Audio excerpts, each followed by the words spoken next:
Olá, alunos do quinto ano, sejam todos muito bem-vindos à nossa Hora do Saeb. Eu sou o professor Artemio Montanho, do componente de História, é um prazer enorme estar aqui com vocês. Então, vamos verificar qual é o título da nossa aula? A nossa aula tem como título Tesouros do Passado. Por que preservar memórias é construir o futuro?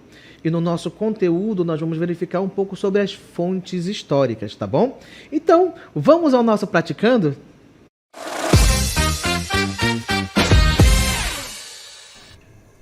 Então, nossa primeira questão do praticando é a seguinte. Preste bem atenção para você entender o enunciado, para analisar corretamente as alternativas.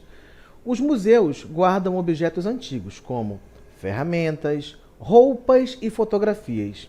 Esses itens nos ajudam a entender como viviam nossos avós.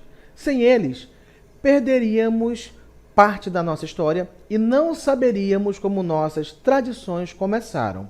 Então vem a pergunta depois desse enunciado, desse texto de apoio, que diz assim a pergunta: por que a preservação dos objetos ou de objetos históricos é importante para a identidade de um povo? Então, nós estamos falando de fontes históricas, então você começa a entender que a partir desse ponto nós estamos falando de vestígios deixados pelos homens, né, durante seus períodos de vivências em vários lugares do planeta, não importa onde, né, mas o que o homem produziu pode ser tratado como fonte histórica ou como fontes históricas. Então, qual é a importância então dessa preservação desses objetos? Então vamos começar a verificar nossas possibilidades de respostas. A letra A diz o seguinte: porque os objetos antigos podem ser vendidos por grande quantidade de dinheiro. Será que é por isso que esses objetos, que esses artefatos são importantes por conta do valor? Né? De fato, alguns deles, objetos antigos que são muito valorizados ainda hoje, podem atingir um valor significativo, mas é por isso que eles são importantes? Letra B, porque os museus ficam mais bonitos com objetos antigos em exposição. Aí vem aquele ditado, né? Quem vive de passado é museu, professor. Então, por que é importante conhecer a história? Será que realmente não é importante? Será que é apenas o museu que vive de passado? Ou será que existem outras possibilidades a serem exploradas a partir desses objetos?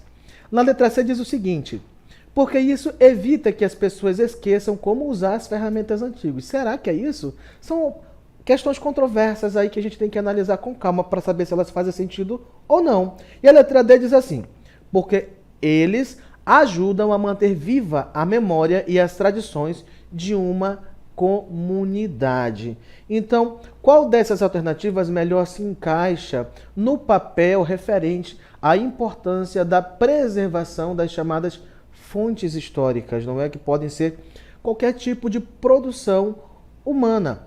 Afinal de contas, você tem que pensar que principalmente, tá bom? Que principalmente é o homem, o objeto essencial do estudo da história. Logo, as suas produções, como tipos de moradias, ferramentas, vestimentas, produção artísticas e culturais, também são os mesmos objetos de análise para a história. Então, por que isso é importante? Temos resposta no nosso chat, tá bom? Eu estou sabendo que a aluna Agatha Gabriele Videira Simões, né, da Escola Estadual Professor Gilberto Mestrinho, da turma 1, né, do quinto ano, respondeu. Cadê? Qual é a resposta dela? Eu acho que Otávio César, letra D. Antônio Valdo Queiroz respondeu letra D. Eu não consegui enxergar a resposta da Gabriele. Né? Maria de Nazaré Oliveira Videira respondeu também que é a letra D. Certo, gente? Então vamos lá então. Obrigado pela participação de vocês no chat. Vamos então agora analisar nossas alternativas. Na letra A diz assim: porque os objetos antigos podem ser vendidos por grande quantidade de dinheiro. Como eu citei para vocês, de fato, esses objetos antigos podem sim, né, ter um valor grande, como por exemplo um carro, que foi uma edição limitada, foi produzido pelo ser humano e que pode contar, por exemplo, a história de uma montadora de carros, né, faz parte da história dela. E pode atingir um valor astronômico, assim também como objetos antigos feitos em metais preciosos ou que são muito raros de serem encontrados. também podem representar um significativo valor financeiro, mas também contar parte da história de determinado povo quanto à sua produção artística, cultural, no trabalho de manufatura, artesanato e outros aspectos. No entanto, quando nós falamos em importância histórica desses artefatos, nós não estamos falando de valor financeiro, mas de um outro aspecto. Será que de fato pode ser a letra D como os alunos apontaram? Vamos ver. Na letra B diz assim: porque os museus ficam mais bonitos com objetos antigos em exposição. De fato, os museus ficam bonitos dessa forma. Até porque um dos objetivos dos museus é resgatar o passado a partir da amostragem de equipamentos, materiais, objetos, roupas, etc., de fato, das gerações anteriores, de tempos bem remotos, né? Da pré-história, da Idade Medieval, que conta um pouco da história da humanidade. Mas não é só porque deixa o museu bonito, tá bom? É porque traz consigo essa memória. Então já matei a charada aí para vocês, né? Vocês já descobriram qual a resposta correta. E a C, por que ela está incorreta? Ela diz assim: porque isso evita que as pessoas esqueçam como usar as ferramentas antigas. Muito pelo contrário. Isso, na verdade, faz relembrar, faz preservar a memória da utilização, nos conta um pouco do processo de evolução das ferramentas produzidas pelo ser humano, que lhe ajudam no processo de dominação do meio ambiente. Ou seja, a ciência evolui tudo graças à vontade do ser humano de continuar produzindo continuamente novas ferramentas e não esquecer como utilizá-las, mas produzir novas formas de utilizá-las. Então, resposta correta é a nossa letra D, de fato, né? Porque eles ajudam a manter viva a memória e as tradições da comunidade. Vamos à nossa segunda questão. A segunda questão diz o seguinte: em uma cidade, os moradores decidiram restaurar um antigo teatro onde eram realizadas festas tradicionais. Alguns queriam demolir o teatro para construir um estacionamento, mas outros argumentaram que ele era parte importante da história local. Então, qual é o argumento mais forte para preservar o teatro? Então, nós vamos ter alguns argumentos utilizados nas letras A, B, C e D para se manter o teatro de pé. Na letra A diz assim: o teatro tem que ficar de pé. Vou simular a conversa aqui como se eu estivesse emitindo a minha opinião, tá? Emitindo essa opinião nesse momento. Então, meu argumento é esse, o primeiro. O teatro tem que ser mantido de pé porque os estacionamentos são mais úteis para a população. Esse argumento tem alguma coisa a favor da manutenção do teatro? Será que de fato ele está lutando em favor da manutenção, de que esse teatro continue sendo preservado, continue de pé, trazendo, resgatando o quê? Começa a pensar. B, porque a reforma do teatro seria muito cara. Também não parece ser um argumento a favor, não é? C, porque o teatro representa a cultura e a memória da comunidade. E letra D, porque teatros antigos não são mais usados hoje em dia.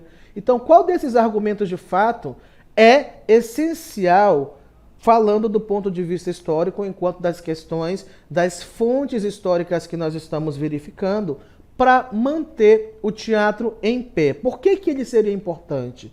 Qual é o motivo de se deixar esse teatro intacto e preservá-lo? Aqui a Eli Lima respondeu para mim que ela acredita que a resposta correta é a letra C, tá bom? Então nós vamos já verificar se de fato é a letra C. Então vamos começar a analisar as nossas alternativas. Na letra A, que diz assim: os estacionamentos são mais úteis para a população. Bem, se eu utilizo esse argumento, eu não estou sendo a favor da manutenção do teatro, né? Mas muito pelo contrário, eu estou dizendo, não, o teatro deve ser descartado, porque o estacionamento vai ser bem mais útil, vai ser um lugar amplo, que as pessoas podem chegar, estacionar, aproveitar e derrubar o teatro. Não tem importância. É isso que eu estou dizendo quando eu digo que o estacionamento é mais útil. O Miguel respondeu para mim que a letra C é a alternativa correta. Tá bom? Obrigado, Miguel, pela participação. Então, a letra A é totalmente contraditória ao objetivo da questão, que é o argumento correto para manter o teatro de pé, para mantê-lo preservado. Então, letra A não tem como ser a resposta certa nunca, não é? Na letra B diz assim: porque a reforma do teatro seria muito cara. De fato, a reforma de um teatro, por se tratando de um monumento histórico, né, de um prédio antigo, histórico, que poderia até ter sido tombado, né, pelo IPHAN daquele local, né, que é o Instituto Histórico, né, que vai ser responsável pelo tombamento da questão da arquitetura e tudo mais, pode ser realmente muito caro, dependendo dos tipos de materiais que serão utilizados, o tempo de reforma e dos profissionais que serão contratados para fazer esse tipo de reforma também. De fato, pode ser muito caro, mas nós não estamos procurando motivos para destruir ou para não preservar o prédio. O prédio de qual? O do teatro, mas sim motivos para permanecer em pé. Então, logicamente, essa letra B, que está aí descaracterizando a questão da preservação do teatro, mas colocando um empecilho para sua manutenção, então nós descartamos também essa alternativa. Nós temos aí as letras C e D, e de fato, para quem respondeu que é a letra C, ela está correta, porque fala que o teatro representa a cultura e a memória da comunidade. Por quê? Porque vai contar um pouco da história do período de juventude de muita gente, das experiências que teve no teatro, um pouco da história do cinema local, nacional ou mundial, através dos filmes que passaram, dos objetos contidos no teatro, ou seja, a história de muita gente, das vivências que tiveram dentro do espaço do teatro, estão contidas ali, nesse prédio. E quando as pessoas fazem uma visitação, elas estão resgatadas grande parte dessas memórias, tá bom? Então, trata-se da preservação de cultura e memória local. Então, a letra C é correta. E por que a letra D está errada? Vamos voltando rapidamente na letra D, que diz assim: porque teatros antigos não são mais usados hoje em dia. Será que hoje em dia, de fato, teatros não são mais utilizados? Isso é uma inverdade também. Essa resposta não está correta. Por quê? Até hoje existem companhias de teatro, existem os prédios também, os próprios teatros, onde são apresentados shows, peças, monólogos, diálogos e vários gêneros teatrais do que compõem o teatro, que são utilizados até o dia de hoje. E se você tiver chance, vá visitar, vai conhecer um teatro, tá? Um grande exemplo é o nosso Teatro Amazonas, aqui em Manaus, né, que comporta diversos espetáculos ao longo do ano, como o próprio Festival Amazonas de Ópera. Então, é utilizado sim. Na nossa questão número 3 do Praticando, nós temos o seguinte: fotografias antigas de famílias mostram roupas, comemorações e até mesmo como eram as casas no passado.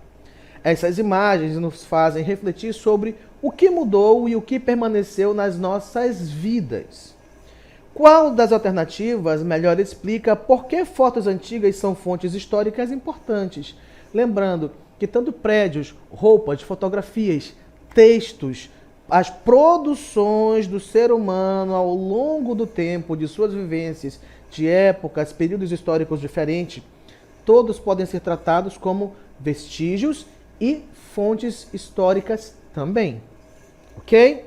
Então vamos lá analisar as nossas alternativas para melhor explicar essa pergunta, não é? Então na letra A você tem assim: porque elas provam que antigamente as pessoas não sabiam sorrir em fotos. Gente, essa questão do sorrir, ele é muito complicado a gente falar, né? Daqui a pouco eu vou dar um exemplo quando a gente começar a analisar. Vamos primeiro ler as alternativas. B, porque registram costumes e hábitos que ajudam a entender a vida no passado. C, porque todas as fotos antigas estão em preto e branco, mostrando que são antigas. E D, porque eram tiradas apenas por pessoas ricas que podiam pagar por elas, né? Então algumas coisas aí de fato eram verdade, mas aqui é plausível que a única que vai se encaixar dizendo por que de fato as fotografias podem ser tratadas como fontes históricas, só temos uma, tá bom? Então vamos começar a analisar nossas questões. Na letra A diz assim, ó, porque elas provam que antigamente as pessoas não sabiam sorrir em fotos. A questão do sorriso é algo subjetivo, né? Porque enquanto alguns riem de forma mais contida, outros são mais escandalosos, mas até a forma como as pessoas sorriem também, de fato, podem ser mostradas nas fotos. Como, por exemplo, hoje, grande parte dos adolescentes, quando vão tirar uma foto, nem sequer mostram o rosto, muito menos um sorriso, né? Muitos vão e aderem àquela moda de colocar a mão no rosto. Ou seja, até mesmo a forma como as pessoas tiram as fotos, sorrindo ou escondendo os rostos ou fazendo um risinho de canto, também é uma forma de contar a história, tudo bem? Mas esse não é o objetivo das fotos enquanto fonte histórica, tá bom? Não é apenas falar a respeito sobre o modo como as pessoas tiravam essas fotos. E eu tô sabendo que o Miguel respondeu para mim aqui no chat que a resposta correta é a letra C. Vamos já verificar, Miguel, tá bom? Na letra B diz assim: porque registram costumes e hábitos que ajudam a entender a vida no passado. E nós temos uma outra resposta aqui também da Agatha Neres, que disse que é a letra C. Mas eu quero saber por que o pessoal está marcando a letra C, né? Tá bom? Vamos já entender. Então eu vou pular a letra B e vou começar da D de novo ali subindo, tá? Já foi a letra A e vamos entender a D. Porque eram tiradas apenas por pessoas ricas que podiam pagar por elas. De fato, por algum tempo, essas fotografias tiveram um preço muito elevado. Apenas um profissional que tinha um equipamento adequado poderia fazer esses registros fotográficos e apenas pessoas abastadas podiam pagar por elas, porque era um material caro e não era fácil encontrar um profissional nem os equipamentos necessários para se registrar fotografias, né? Isso é um fato, mas não é por isso que ela tem a importância histórica enquanto fonte. Aí só está representado um fato de como era o processo para se adquirir uma fotografia no início de quando elas começaram a ser utilizadas ou produzidas, tá bom? Mas não é, de fato, a resposta que nós queremos. A Aurilene Lima respondeu que é a letra B. Será? Tem gente dizendo que é C, tem gente dizendo que é B. Vamos já saber. Então vamos chegar agora na letra C. Será que ela é verdade ou não? Na letra C diz assim: porque todas as fotos antigas estão em preto e branco, mostrando que são antigas. De fato, de novo. Vou continuar falando esse bordão aqui de fato, não é? É verídico esse detalhe que antigamente as fotos eram em preto e brancas, mas é uma questão técnica de produção devido à tecnologia daquele momento. Então, quando você vê uma foto antiga, que é preto e branco, você deduz: nossa, essa foto de fato é muito velha. Uma foto dos seus avós, se você pegar, provavelmente você vai encontrar fotos em preto e branco. Pelo menos os meus avós, né? Fotos antigas deles estão em preto e branco. Tá? Então é uma questão da tecnologia daquele momento. Você pode, então, saber também um pouco do histórico dessas fotografias, né, do período, por conta do tipo de imagem. Se é preto e branco ou se é colorida, você sabe se ela é mais atual ou se ela é mais moderna. Mas não é essa a importância das fotos enquanto fonte histórica. Então nos sobra a alternativa B, tá? Que de fato vai ser a nossa alternativa correta. Por que as fotos são consideradas fontes históricas importantes? Porque registram costumes e hábitos que ajudam a entender a vida no passado.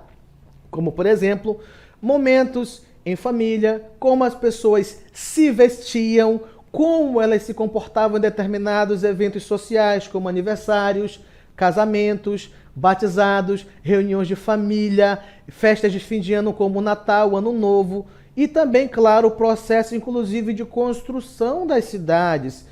Se você for pegar, por exemplo, Brasília no seu processo de construção, você vai encontrar diversas fotos da nossa capital nacional como um canteiro de obras durante seu processo de construção. Então não é a questão técnica das fotos, de como elas são produzidas, se eram preto e branco, quem podia pagar, quem não podia, que dá a importância delas como fonte histórica, mas o que elas mostram, não importando se é preto e branco ou se é colorida, ok? Vamos então à nossa questão de número 4. Cartas escritas há 100 anos contam como eram os sentimentos e desafios das pessoas da época. Elas mostram que, mesmo com mudanças tecnológicas, algumas emoções humanas permanecem iguais. Tá bom? Nós saímos da questão do campo material. Claro, uma carta ainda é, né, uma fonte histórica material porque ela é palpável, né? Você pode tocar. No entanto, o teor da carta, como nós estamos vendo aí no nosso enunciado, ela pode estar ligada à questão de quê? Das emoções. Mesmo embora hoje em dia a questão da tecnologia tenha evoluído e você possa mandar um WhatsApp, um e-mail, né, uma DM no Instagram e alguma outra rede social, mas as formas de se comunicar ainda hoje transmitem emoções tal qual era no período onde você se comunicava através das cartas escritas à mão. Então a grande pergunta é: O que as cartas antigas revelam sobre a identidade coletiva? E o que é uma identidade coletiva? É um processo de reconhecimento de um grupo de pessoas, que pode ser uma comunidade local, pode ser um município, pode ser uma cidade, um estado ou até mesmo num país. Por exemplo, a nossa identidade coletiva em relação à nacionalidade é que todos nós somos o quê? Brasileiros.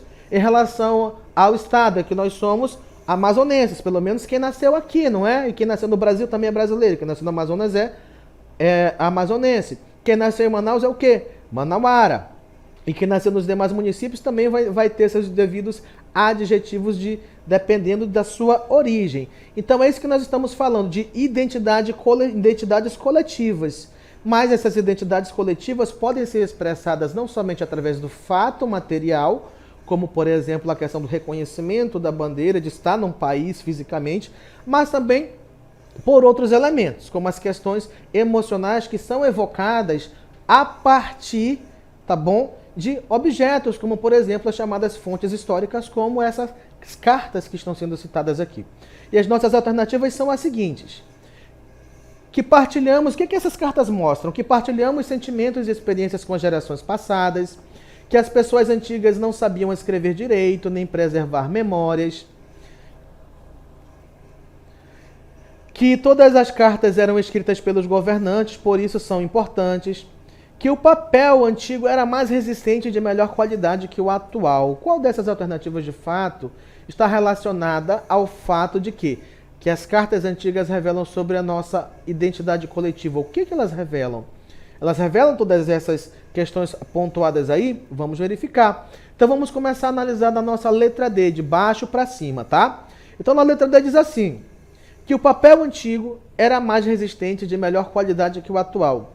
Bem, gente, isso é uma questão tanto quanto capciosa para falar, porque quando a gente para pensar que as primeiras formas de se escrever foram inventadas na Mesopotâmia antiga, né, pelos sumérios, que se escrevia nem em papel, se escrevia em tábuas feitas de argila, com a chamada escrita cuneiforme, não é? E que tem registros até hoje, mas que não eram cartas, eram anotações. E ao longo do tempo, isso vai melhorando, vai evoluindo com os papiros egípcios até chegar à utilização da celulose hoje, né? Então a questão de qualidade, claro, vai variar com o tempo. Agora dizer que o papel é melhor ou pior, mesmo dentro de uma determinada época histórica, nós vamos ter essas diferenciações no papel. Como, por exemplo, se você quer comprar um papel para imprimir uma foto, você vai comprar o quê? Um papel fotográfico. Se você quiser fazer impressão de um documento ou de uma apostila de aula, por exemplo, você vai comprar o quê? Papel A4. Então, na verdade, a qualidade do papel ela vai ser variável de acordo, hoje em dia, né, principalmente com a finalidade que você vai dar para ele. Tá bom? Então, no final das contas, essa questão da qualidade do papel vai ser irrelevante na questão das cartas enquanto fontes históricas. A Agatha Gabriele respondeu para mim que é a letra A lá no nosso chat. Obrigado, Agatha. Então, não pode ser a letra D. A alternativa C diz assim, que todas as cartas eram escritas pelos governantes e por isso são importantes. Né? Nós temos aqui a participação no chat também do Ney de Beruri, que está dizendo que é a letra A, semelhante à resposta da Agatha, né? Obrigado. Então, olha só, nem todas as cartas são escritas, né, por quem? Pelos governantes, pelas autoridades. Por muito tempo, o modo de se fazer história, de fato, privilegiava documentos oficiais redigidos por autoridades. No entanto, com a nova história, com novas formas da produção historiográfica, passou-se a entender que não são só as autoridades governamentais que produzem história, mas nós também, enquanto sujeitos históricos, cada um de nós, também produzimos e fazemos história. Então não são só as cartas dos governantes que podem ser tratadas como o quê? Como vestígios históricos, como fontes históricas, tá bom? Então a letra C está incorreta por conta disso. Letra B, que as pessoas antigas não sabiam escrever direito, nem preservar memórias. De fato, antigamente, a educação era limitada a uma pequena parcela da população. Na medida em que se deu uma maior importância ao processo de alfabetização de educação da população, isso se ampliou, né, chegando a se estender até mesmo para a gente hoje tendo essa oportunidade de estar estudando, mas não é isso que é demonstrado através das cartas. Lembra que nós estamos falando nas questões das emoções que são evocadas por esses instrumentos, por essas fontes históricas. Então, nós vamos ter como resposta correta a letra A, que diz que nós compartilhamos sentimentos e experiências com as gerações passadas. Ok, queridos? Obrigado a todos vocês pela atenção na nossa Hora do Saeb, mas agora é a nossa hora de encerrar.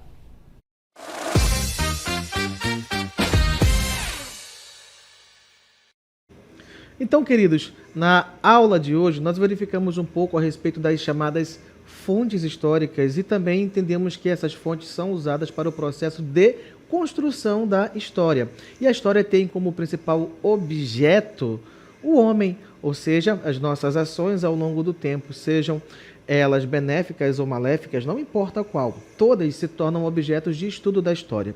No entanto, essas fontes históricas passam a ter de fato uma validade a partir do momento que nós utilizamos instrumentos específicos, para analisá-las, como por exemplo o auxílio da arqueologia, que é a chamada de uma ciência auxiliar da história que ajuda no processo de análise dessas fontes. Tá bom? Então, a partir do processo de reconstrução dessa história com a ajuda de ferramentas como a arqueologia, a gente tem então o processo de construção de uma memória, tá? Que tipo de memória? Seja ela individual, recontando aí a história, por exemplo, da sua família, ou no âmbito mais geral, recontando a história de uma comunidade, de uma cidade, de um estado, até mesmo de um país. A memória está presente onde? Na história, a partir do momento que nós resgatamos as vivências passadas, tá bom?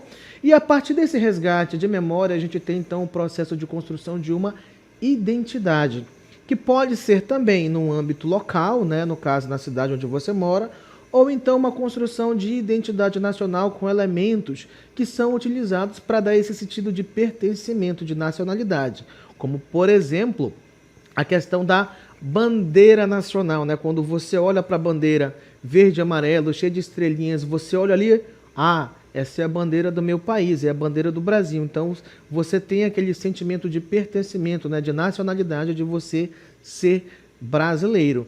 E a partir desses momentos em que você se enxerga pertencendo a uma comunidade local, a um país, que você tem uma identidade firmada, que você tem uma memória concretizada, você também tem aí então o seu patrimônio, que pode ser um patrimônio histórico-cultural, de cultura material, ou mesmo de cultura imaterial, ou seja, de cultura material aquilo que pode ser palpado, visível, e de imaterial é aquilo que você não se vê, mas que você está compreendido no meio, como por exemplo da questão da religião, da forma de pensar e outras questões mais, tá bom?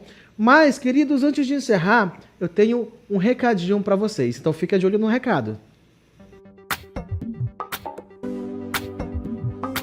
Acompanhe o projeto nos seguintes canais: YouTube, @Hora do Saeb 7240. Inscreva-se e ative o sininho para receber notificações.